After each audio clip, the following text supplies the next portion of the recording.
How was he feeling when you had a lunch with him? Great. He is a very funny person, as most people know him to be. He's goofy, he's silly. He was cracking jokes the whole time. He said that he wanted to make a movie about his life. And he had worked with Zac Efron in the past on a movie. And he said that he wanted Zac Efron to play him as a younger version in an upcoming biopic about him, and that he was going to ask him soon to do that. And he was just so looking forward to sharing more about his story and his recovery from addiction and really championing that cause to help more people. A friend of Matthew Perry's, Athenna Crosby, taking E.T. back to the day before he died at his LA home. In photos obtained by TMZ, the entertainment journalist having lunch with the Friends star Friday.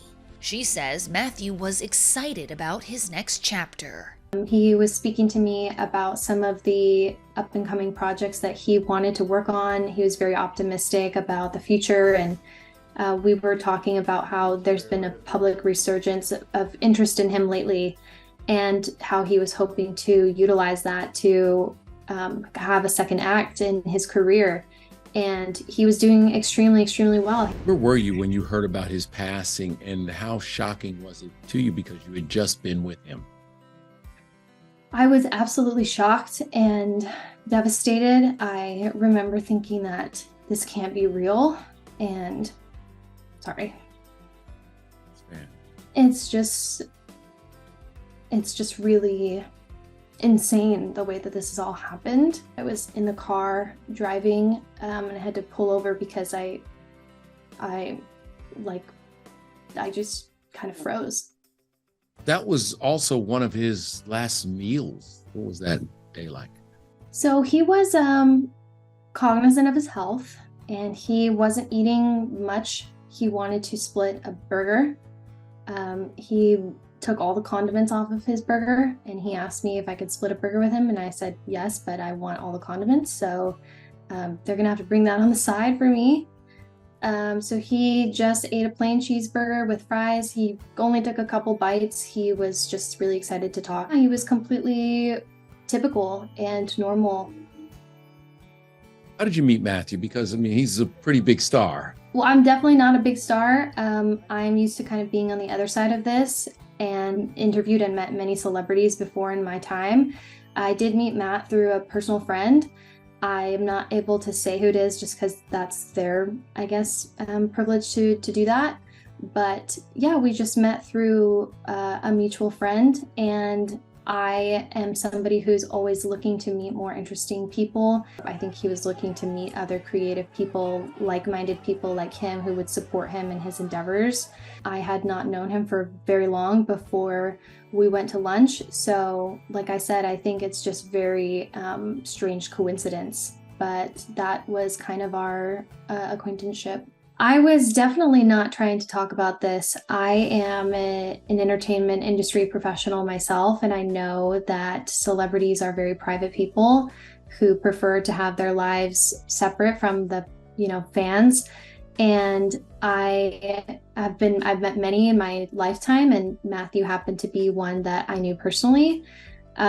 So I was never going to say anything about that, except for we went out to lunch on Friday, and somebody had taken a photo of us, and it's just been blowing up, and people are speculating as to what he was doing the day before he died. And that's the only reason why I have to kind of clear the air now.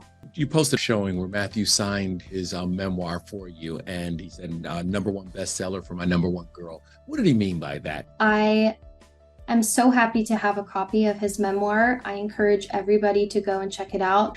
And the reason why he, signed a copy of that for me is because I told him that I've never had a nickname before.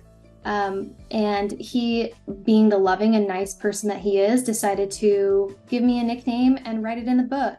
Did he also have a chance to talk about his foundation when he was there and the work he wanted to do with other people? Because one of the things we have known and have learned is that he really wanted to pour time, energy, and money into helping others.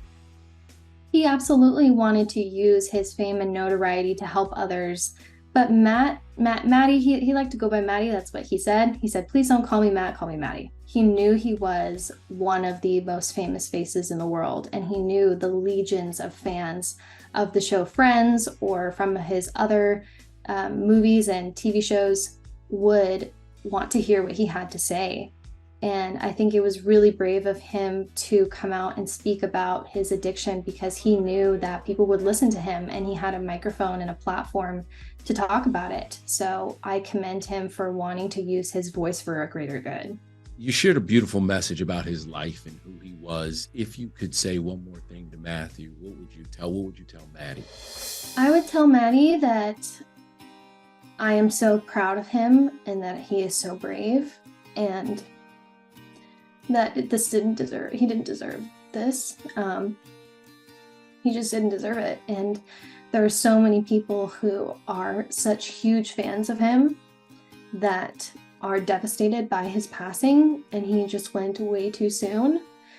And this is one of those situations that encourages people to reach out to the ones that they know, whether that be their friends, their family member, or people that they love, and just let them know how much they mean to them. Life is so extremely short that we have to make the most of the time that we're given, and I think he did exactly that. And I know that he's going to save somebody's life. I know that from his passing, somebody is going to read his book, and it's going to save their life.